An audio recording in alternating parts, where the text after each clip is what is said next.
How to share AI flashcards with friends. First of all, open the Note app on your device and make sure you are logged into your account.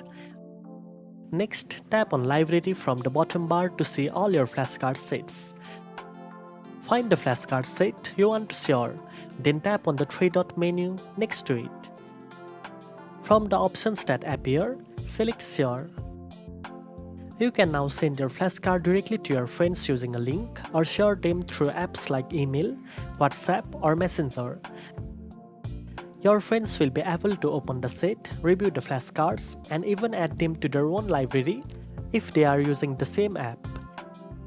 This makes studying together super easy, no matter where you are. Now you know how to share AI flashcards with your friends in just a few taps. If you found this video helpful, don't forget to like, share, and subscribe for more AI tips. Thanks for watching, and I'll see you in the next one.